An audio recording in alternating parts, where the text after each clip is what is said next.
Here we are with another What's Happening with InsulationMachines.net this week. We had a great week. It's been really hot here in South Alabama.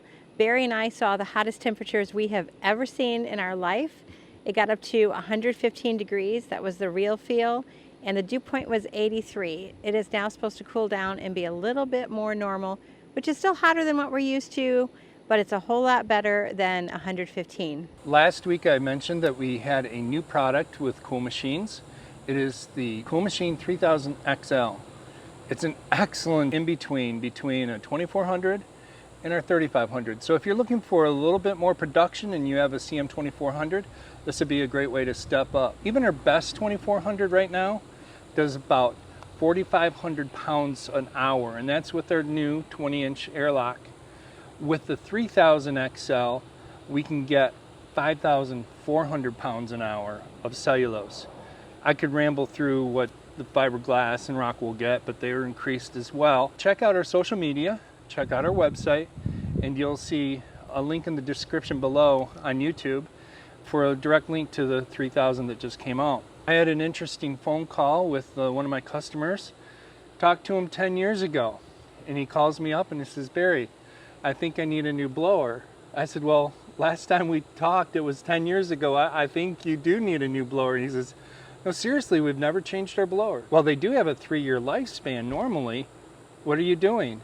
And he said, "We are fastidious about the filters. We also pipe it outside, and we're making sure that our blowers are not getting any dust at all." So there you are. It is very possible to have a couple of blowers on your blowing machine last 10 years. And these guys do install cellulose. So it's not like they're using fiberglass and not getting as much dust. Good morning from Gulf State Park. I'm a volunteer with Share the Beach, the sea turtle conservation program here in Alabama. I'm hiding out under the pier because we have lightning right offshore. It's less than 20 miles away. So it's supposed to move offshore, so I'm just going to wait to be safe until it moves. In the meantime, I'm standing here watching dolphins hunt very close to shore. Hopefully I'll find some tracks today.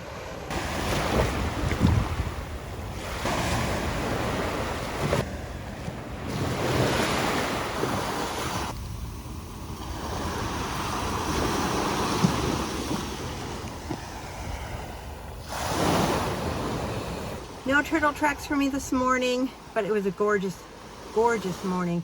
There were dolphins on my entire walk, hunting from the pier all the way to the end. It was really amazing morning.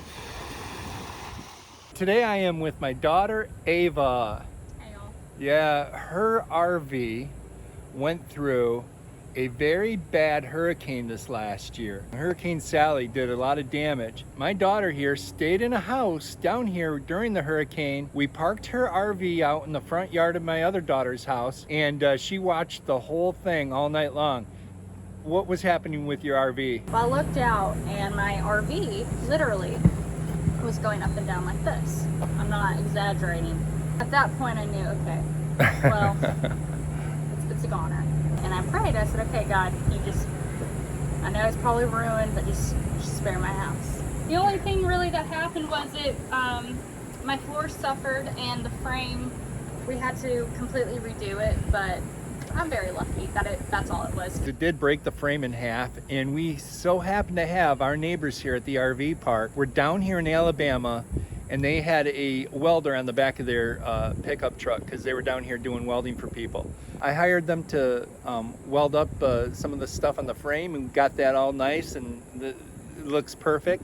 Now her floor has weakened in a lot of spots, and she's afraid of stepping through in a couple of spots. So we're going to take care of that. And so we're going to cut it all out. Thank you for joining us, and you can see the mess we make. Oh, by the way, it's only 107 degrees out today, so we'll hop for this Michigan boy. This is for Insulation Machines. Tell us what you're doing. Hello. First of all, say hi to all of our customers. Hey, y'all. Right now we just put on the base flooring.